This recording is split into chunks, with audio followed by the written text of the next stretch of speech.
अगर आप डिसिप्लिन नहीं बन पाए हैं या डिसिप्लिन नहीं बन पा रहे हैं तो एक बात तय है कि आपने डिसिप्लिन को अच्छी तरह से समझा ही नहीं है। डिसिप्लिन का जब भी हम जिक्र करते हैं तो आमतौर पर हम बात करते हैं ऑन टाइम रहना, किसी भी रूटीन को फॉलो करना, लेकिन हमें समझना पड़ेगा कि डिसिप्लिन अपने आप में कोई हैबिट नहीं है, बल्कि आपको आपकी सफलता की ओर ले जाने वाली एक प्रक्रिया है, जिसे यदि हम निरंतर फॉलो करते हैं तो हम निश्चित रूप से सफल होते हैं। डिसिप्लिन का डी मतलब डायरेक्शन। डिसिप्लिन देता है आपको दिशा, यानी आप किस दिशा में जा रहे हैं वो आपको तय करना और आपको उस दिशा को फॉलो करना सबसे पहला नियम। डिसिप्लिन में फिर आता है आई यानी इंटेंशन।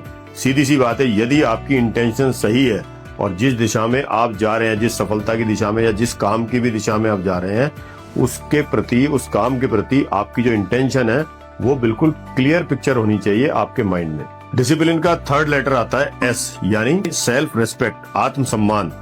आपको अपने ऊपर अपने सम्मान का सदैव ख्याल रखना है, यानी आप किसी भी गलत चीज को या कोई भी गलत होने वाली बात को ना कहना सीखें ताकि आपका आत्मसम्मान कायम रहे। वो भी अनुशासन का ही एक पार्ट है। उसके बाद आता है सी यानी कंसिस्टेंसी। कंसिस्टेंसी मीन्स निरंतरता। आप ये बात तय मानकर चलिए, आप कुछ भी कर रहे हैं जीवन में, यदि वो निरंतरता उसमें नहीं है, कंसिस्टेंसी नहीं है, तो आप कभी भी डिसिप्लिन नहीं गिने जाएंगे। देन अगेन आता है आई यानी इनर अवेयरनेस, यानी आपका आत्म जागरूक होना। आपको स्वयं के प्रति जागरूक होना बहुत ज्यादा आवश्यक है। आपको स्वयं का पता होना जरूरी है। आमतौर पर हमें कई बार महसूस होता है कि हम थक गए हैं, थकान महसूस हो रही है, या वो हमारा आलस है। इस बात का जितना आत्मचिंतन एक व्यक्ति स्वयं कर सकता है, दूसरा कभी भी नहीं कर सकता। तो डिसिप्लिन के लिए आपका आत्म जागरूक होना भी एक अनिवार्य शर्त है। नाउ नेक्स्ट लेटर आता है पी यानी पेशेंस।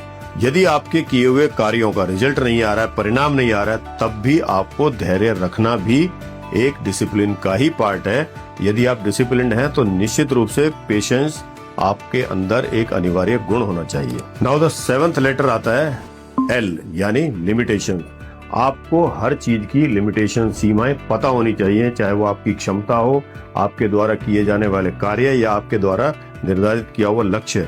सभी को ध्यान में रखते हुए आपको अपनी लिमिटेशंस भी तय जरूर करनी चाहिए। Now the eighth letter of the discipline is I यानी आइडेंटिटी। आपको किसी भी सूरत में, चाहे आप सफलता की ओर कितने भी कदम बढ़ा रहे हैं या आप कुछ भी कार्य आपको कर रहे हैं, लेकिन हर स्टेज में आपको अपनी आइडेंटिटी से कभी भी कॉम्प्रोमाइज नहीं करना चाहिए। यानी आपको किसी की परछाई नहीं बनना, अपने व्यक्तित्व की अपनी पहचान हमेशा आपको कायम रखनी है, उसको डाइल्यूट नहीं होने देना। Now the ninth letter of discipline is N यानी नॉन नेगोशिएबल, यानी आपको किसी भी तरह से किसी बातों पर कॉम्प्रोमाइज नहीं करना है, चाहे वो खाने की बात हो, चाहे वो सोने की बात हो। ये ऐसी स्थिति होती है, ये ऐसी आदतें होती हैं जिनके ऊपर आपको कोई कॉम्प्रोमाइज नहीं करना है, क्योंकि यही आपको डिसिप्लिन बनाती हैं और आपको सफलता की ओर लेकर जाती है। Now the 10th letter, last but not the least, that is E. E means energy management, यानी आप यदि अपनी ऊर्जा का सही इस्तेमाल सही तरीके से करते हैं तो आपकी सफलता निश्चित रूप से तय मानी जाएगी। और यदि जो बताए हुए लेटर्स के आपको मीनिंग आज हमने बताए हैं, यदि आप हर मीनिंग को फॉलो करते हैं तो यकीन मानिए सही अर्थों में आप एक डिसिप्लिन्ड व्यक्ति कहे जाएंगे और आपकी सफलता भी निश्चित रूप से तय है।